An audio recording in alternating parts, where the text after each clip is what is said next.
Thank you so much. Assalamu alaikum. Good afternoon, Excellencies, ladies. Very glad to be here with you today. I'm very grateful to for the organizers for the invitation, and I wish you best of luck. So, I was asked to talk about disinformation in 15 minutes, which is, of course, mission impossible. That's why my intention is to give a glimpse over the most pressing questions and dilemmas when it comes to the question of disinformation, at least through the lens of media and politics, given my capacity. So my title is the official spokesperson of the Ministry of Foreign Affairs. That's why oftentimes I find myself in a social setting, in a dinner, approached by sometimes a relative, a friend, and sometimes just a random person, would be leaning towards me, whispering, and always whispering, right? So tell us, Lolwah, what's the truth, right? The truth about the GCC crisis? What are the facts about, let's say, the Aramco attack?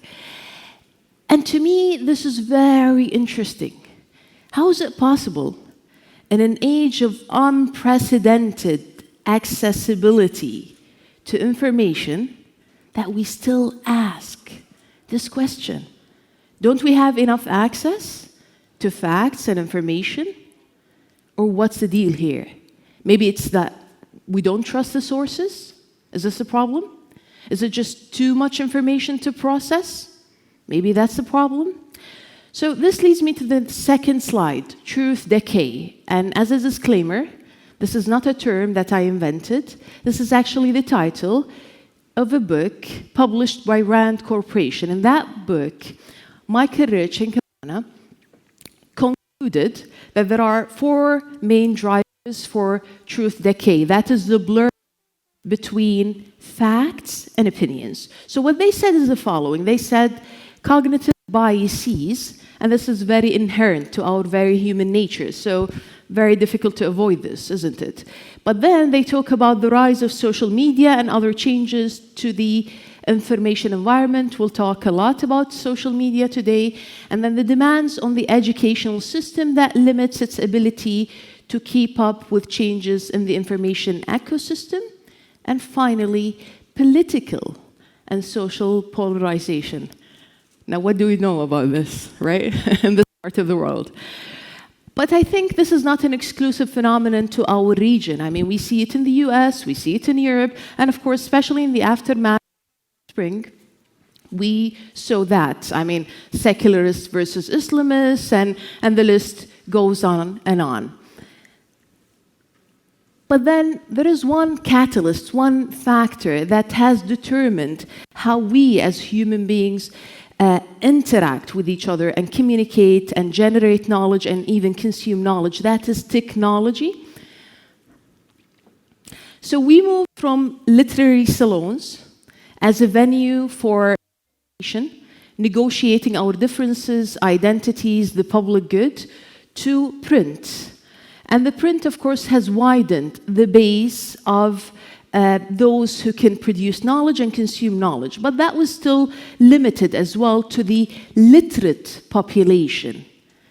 And then with the advent of the 20th century and the introduction of audio and picture, suddenly it's not only the literate population that is becoming part of the public sphere and the public discourse. It's even the illiterate population. It's the rural areas, and so on and so forth. Now, how did that change the dynamics of the discussion? That's a question. And of course, the last episode of this is the introduction of web and eventually social media. And what effect did social media have on the way we communicate with each other? Many structural changes include boundaries, geography. Here in Doha, you can have someone tweeting about something that's happening, I don't know, in the Ecuador, for example. And then you have the amount. Can anyone possibly comprehend the amount of information that we have, that we're exposed to every single minute? That's a question that we need to ask. And then the context. And to me personally, this is one of the major dilemmas we're facing. the dismissed context in social media. No time, no space, no circumstances. I still remember very well a photo that was circulating claiming that foreign forces here in Qatar killed a Qatari soldier. And honestly, as a government, we had to find out, what's this picture? Is it photoshopped? Is it not photoshopped? And then eventually we realized the photo was genuine. It was not photoshopped, except for two other facts that were completely dismissed. One, it was taken 25 years ago. Two, it was taken in a different country, not even in Qatar. This is a problem. Three dimensions of the context are completely lost in social media, and that's why I keep saying that any historian that wants to document this period, may the Almighty be with them. It's very difficult. And then the power structures. And this is the most powerful structural fundamental change that happened. Who produces knowledge? Mia produces knowledge today. Sorry to pick on you. Please. Who produces knowledge today? I would say whether you talk about the production of knowledge is genuine or an exaggeration for political purposes, but governments produce knowledge. Governments produce knowledge. Our dear friend Steve Clemens, who produces knowledge? We all do, right? Anyone who owns a phone produces knowledge, regardless of whether literate or illiterate, knowledgeable, not knowledgeable, and so on and so forth. What does this do to the power structures? A complete fragmentation of the power structures. Complete. Who has the authority? Who has the authority? Anyone who has a phone. What does it cost you to have a phone and access to the internet? It's almost nothing, thanks to our dear friends in India, of course. So, now, we've seen many manifestations of this intersection of media and politics. In the case of the Iranian Revolution 1979, the cassette and the smuggling of the lectures of Khomeini, that played a role. In the 1990s, with the invention of the Hotmail, the students mobilizing a movement against Suharto, that happened. And then in the Arab Spring, we saw the so-called Facebook revolution. And the last episode, of course, the GCC crisis, right? And then the main platform was actually Twitter.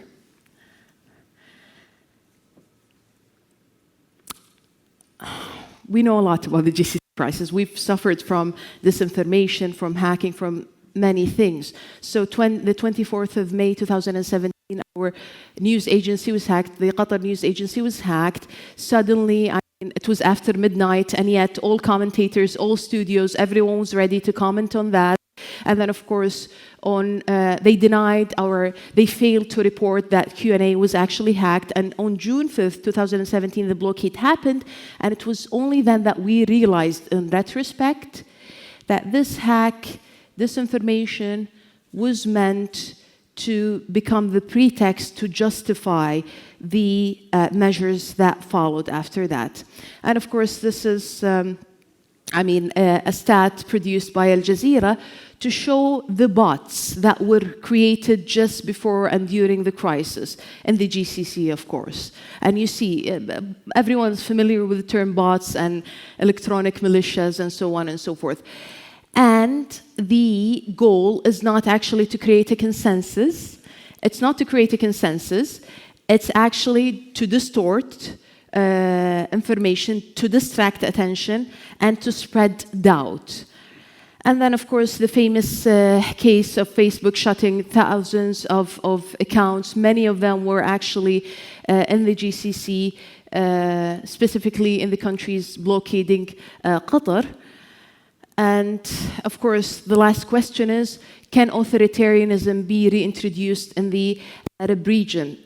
And here, maybe I should introduce my dear friend and host, Kim. Can we answer this question together? Can authoritarianism be introduced in the Arab region? Thank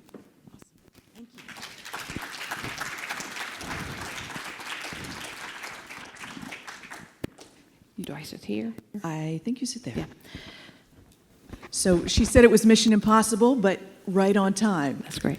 So Well, one of the major questions that I wanted to ask you raised, what is truth? It goes back to who do you trust?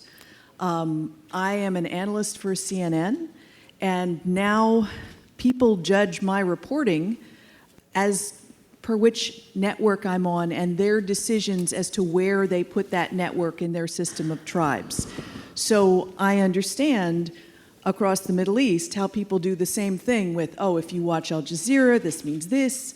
If you watch another channel. Qatar has had a story to tell and an unwilling audience in its neighbors. How can you change their minds? Well, that's a loaded question, as you can imagine. It has many elements to it. One, categorizing people and categorizing entities, etc. As much as possible in the state of Qatar, we try to kind of deviate from what we call the politics of axes in the region. And maybe as a small state, we are in a good position not only to do that, but actually to try and diffuse the politics of axes and hence polarization in the region. Everyone starts with a biased position by the very nature of our existence as human beings. That's true. But I think that there are three criteria that any platform should follow, and accordingly, we can describe them as objective people, objective analysts, objective outlets and channels.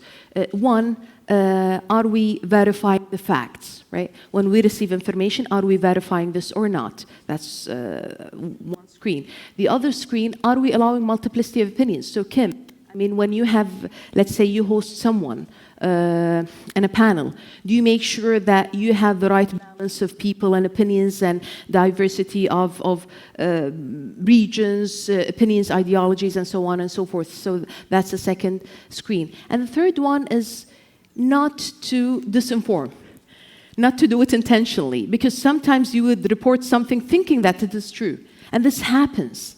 But if you do it on purpose, then this becomes problematic. And that's why, if I may tie this back to the question that I ended my slides with, can authoritarianism be reintroduced in the region? In other words, can we still monopolize the message in the region? And the answer that we understand in Qatar is no. Unfortunately, some other actors in the region think that they can monopolize the message, which is impossible in an age of social media, right? Now, are you very diplomatically referring to Saudi Arabia, the UAE, Bahrain, Egypt, all the frontline states trying to hold the blockade together? I leave it to everyone's intelligence. I mean, let's look at the landscape, right? Who is allowing human rights groups to enter their countries and who's not, right? I mean, only a couple of months after the blockade of Qatar, the director of Human Rights Watch was actually in Qatar on Al Jazeera criticizing the conditions of the migrant workers. So you can draw the contrast there. But we go back to the question of, okay, how do you get a group of, as the minister was saying this morning, essentially all extended family. But how do you get everyone to believe the same thing? Who becomes the guarantor of information that can be trusted? Is it the UN? Could it be the US? Because I as a reporter, I talk to your ambassador in DC, I talk to officials from your country, and they say, look, we had a problem with terrorist financing. Here's what we've done. We've taken all of these steps. I've talked to Treasury officials who've embedded in your Treasury system and say there's been real progress made, but it's a glass half full situation. Then I talk to other Gulf countries and they say, but this. Yeah. And so who can be the person who gives the report card that everyone will believe in an age when everyone seems so divided? So once again, that's a very loaded question. To start with, I mean, the countries that are making those allegations against Qatar are not in a position at all to make those allegations because they're suffering from their own problems as well. So this is as a starting point. Now, do we need to have one opinion in this region? the answer is simply is no. We just need to unify our general principles, our threat perceptions, the basic and fundamental values, and then we can disagree with everything else, right? And we can find a mechanism to negotiate our differences, Kim. By the way, the GCC Charter has a mechanism to resolve conflicts should they occur. Our neighbors, unfortunately, decided not to resort to those mechanisms. Yet, that said, we think dialogue is still possible. Coming back to the table of negotiations is still possible. But with, keeping in mind that there needs to be respect for the sovereignty of each single country, each member to the GCC. So is there any movement towards dialogue at all? At one point of time, there was a movement. The Kuwaiti mediation never stopped, and we thank them very much for that. Yet each time there is a movement, we're surprised that there is another move, a counter move, from one of the blockading countries. This is the reality of the situation. Only recently, there was a movement, and then a message, a statement came out from Saudi Arabia. Literally out of the blue, and we didn't even understand the context and the reasons behind that, except that there was an effort to mediate. So let's talk about some of the relationships that they point out. Ali Velshi had an excellent question about the relationships that Qatar maintains that are able to lead to some positive movement. You have to have someone talking to the Ikhwan Muslimin or Hamas or talking to Tehran for there to be diplomatic negotiation. How did your country find itself in that position, and how can you convince others that that's a positive and not a negative? It comes from a principle that Qatar has about being a trusted partner and a mediator. And for you to become a mediator, you need to have a neutral stance towards all parties of that specific conflict, right? And this has been our approach. Some of our neighbors who tried to play that role did not understand that element of neutrality. And instead of mediating, they tried to impose their agendas on this party or that party, and that's why they failed. As simple as that. The situation with Iran has gotten quite tense, and before the border situation in Syria, Iran was all anyone was talking about in this region. I understand from diplomats in neighboring countries that they're very concerned that as they are allies of the United States, if the U.S. in any way hits Iran militarily, that they will suffer the fallout. Where does Qatar stand in this confrontation? What can you do to help step it down? I think we need to take a step back and just look at the entire situation in its totality. If something happens in this region, the entire world will be affected. Let's take only one factor, the security of the energy sector. Qatar alone contributes 30% of the LNG market globally. Let's imagine for a moment that this has stopped, for example. What's going to happen to the oil prices, LNG prices, energy market? What's going to happen to Japan that depends on Qatar? 60% of Japan's consumption comes from Qatar. What's going to happen to the UK? 30% of the UK's consumption comes from Qatar. What's going to happen to India, to South Korea, to China, to Singapore, and so on and so forth? So the consequences of that and the ramifications of any military escalation is going to affect everyone. And that's why oftentimes I'm a bit surprised when this question is only asked to Qatar, whereas the international community needs to answer this question. Do you have any fears of what would happen to Qatar being caught in the crossfire? You have a large U.S. military base here. Just possibly some of the attacks could be launched from here. Look, let's talk about the facts on the ground today. You listen to the statements from the State Department, statements from the White House, statements from the Iranian side. All of them say very clearly that none of them wants an escalation, definitely not a military escalation. By the way, even our neighbors who have been having that discourse against Iran for military escalation, as soon as they saw the first signs of that, their position changed completely. Which is a good thing, by the way. I mean, the fact that we are engaging, at least with this matter, in a rational manner, that's good. But has the state of Qatar asked the U.S. not to launch any attacks against Iran from here, from the large base that's here? I mean, the United States officials did not propose that in the first place, so it's very difficult for us to act upon hypothetical scenarios. Just going to try to, stop some disinformation before it starts by asking that question. I do want to ask about Syria.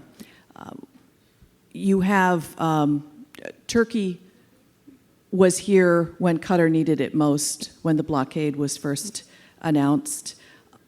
But Turkey is also doing something right now along the border that is getting international criticism. The other thing that's happening is that the U.S. is being criticized for leaving one of its allies at the mercy of another one of its allies. What is your takeaway from watching this situation? So I cannot speak on behalf of the U.S., but then in terms of the part that pertains to Qatar, I think it's very important that we look at this situation through the lens of two factors, basically. One, the fact that that Syria is not a natural state that is going through a natural circumstances. This is a country that has been torn apart by war for the past 7 years. You have many non-state actors, you have many groups, you have many regional and international powers, all in the Syrian arena, if you wish. This makes the borders of Syria very uncontrolled, very insecure. That's one factor. The other factor is the threat perceptions that the neighbors of Syria have as well, right? Whether we approve of that or not, some neighbors of Syria think that certain groups, certain sects, constitute a national security threat. So we cannot analyze the situation without taking into consideration those two factors. But Qatar is a member of the ISIS coalition, and arguably what's happening right now is allowing the release of hundreds, if not thousands, of ISIS fighters, ISIS families, whereas possibly another option could have worked. If the U.S. had kept its troops there, it could have forced some sort of rapprochement, some sort of discussion between the SDF and Turkey. So the headquarters, actually, of anti-ISIS coalition is based here in Doha. And Doha, Qatar is still a member of that. Now, speaking of disinformation, since this is our topic, I'm not sure how accurate this description is. I mean, this is exactly what we heard from the Syrian regime, for example, in the beginning of the crisis, etc. So once again, we need to verify the facts when it comes to that. I'm not trying to avoid the answer. I'm just being very precise here. And I can just say, as a reporting for Time Magazine, we filed a piece overnight that, yes, U.S. officials do believe that between 700 to several thousand ISIS prisoners and fighters and family members have Once again, escaped. This needs to be reported officially to look into the facts.